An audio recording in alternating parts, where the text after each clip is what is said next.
Meet Dr. Bhavya Patwa, a former student of CNM School, a dedicated orthopedic resident at Bombay Hospital. Dr. Bhavya volunteered for the measles outbreak in Mumbai in 2022, venturing into the heart of Govandi, Dharavi, and the Indranagar slums in K West Ward. He worked alongside ASHA workers as an integral part of their ground team, contributing to the mass vaccination. Serving as the joint director for the Mumbai division of All India Medical Students Association, he orchestrated health checkups for school children, advocating for preventative health care from a young age. Dr. Bhavya is a member of the RCC Met team for Dadar Beach Cleanup with the Beach Please initiative. His involvement with MSAI has spread awareness about menstrual hygiene and cervical cancer. He has also volunteered with AISEC, actively participating in the world's largest lesson for UN SDGs across the city. Dr. Bhavya has been a distinguished panelist at international medical conferences such as Trinity every year since 2018. Dr. Bhavya will speak on the topic Navigating the Digital Landscape, the Impact of Social Media on Youth Identity. The stage is all yours, Doctor. Thank you for that wonderful introduction. Today, in the world where cat videos reign supreme and hashtags hold the key to popularity, we are in a world where the pen may be mightier than the sword, but a witty status update or caption is the mightiest of them all. Good evening, everyone. I, Dr. Bhavya Patwa, an orthopedic resident at Bombay Hospital, would love to share my views on the impact of social media in shaping youth identity. Firstly, as always, I would like to talk about the positives. Social media platforms provide a stage for young individuals to share their ideas, thoughts, and emotions. This ability to present oneself increases confidence and awareness. As individuals learn to celebrate and embrace their true selves in this online-friendly environment. Second, youth today has the ability and opportunity to interact with peers from across the city to all across the globe. When I was working in the COVID war room in the heart and midst of the pandemic, there was a time when the patient load was a lot, resources were limited. But it was young individuals like you and me working with NGOs and institutions helping arrange beds, oxygen cylinders, medicines, and whatnot, all from the comfort of your houses thanks to social media.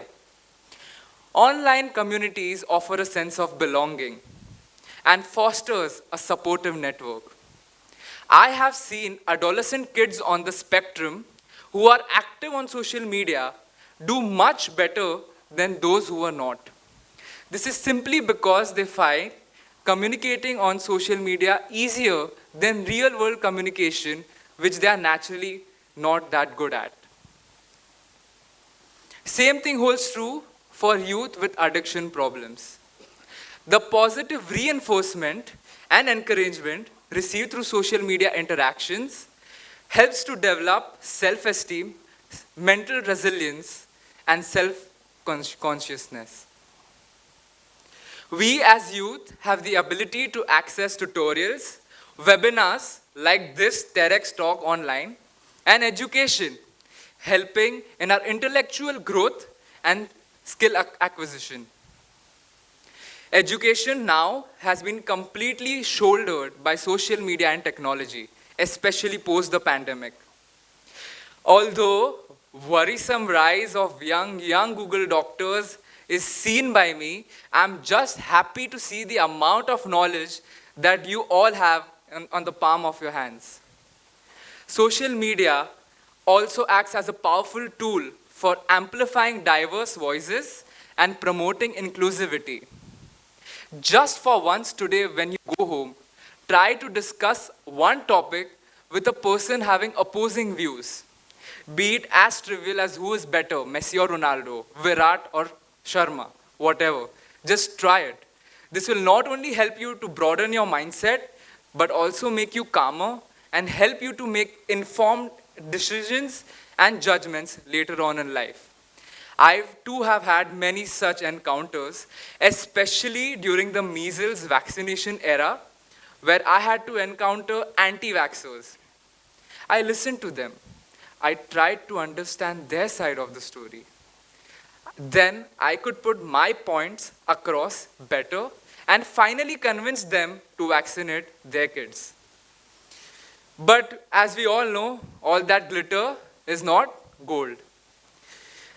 Just as the positive sides, the negative impact of social media cannot be overlooked.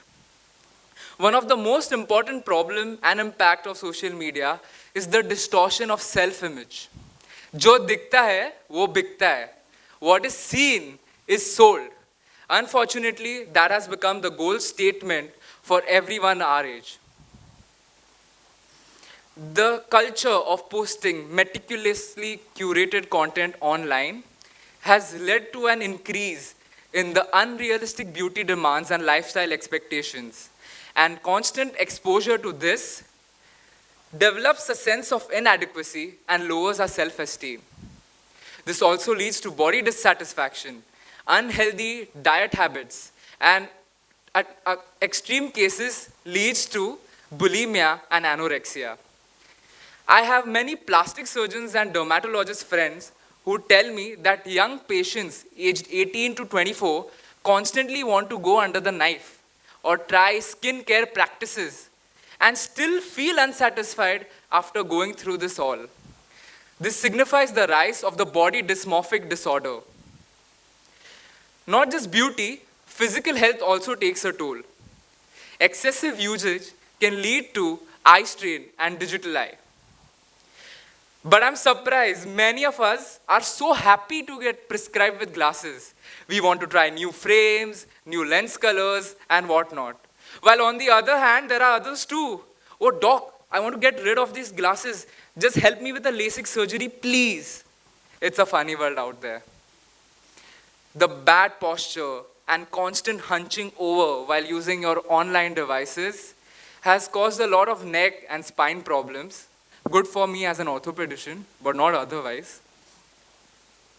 And this is amplified by y'all sharing memes on the same and celebrating it. The attention span of youth has also decreased to less than a minute. There are many patients landing up in casualty because they could not see a bike or a car. They are constantly exposed to short attention-grabbing content like reels and shorts. Young patients, while having fractures, have told me under tremendous pain, doc, can you please put a blue-colored plaster? It will look really cool on my social media. Young individuals having ACL tears and post injuries, after getting completely fit, still want to use crutches and post online stories so that people find it cool. So that is the state of youth and social media. As we go ahead, I one day encountered a beautifully healthy guy, 16-year-old, come to my OPD. He showed me this. Doc, my finger keeps on moving like this. What should I do? I took his history. I tried to understand. I could not reach anything. Out of nowhere, it struck me to ask him, what's your, screen time?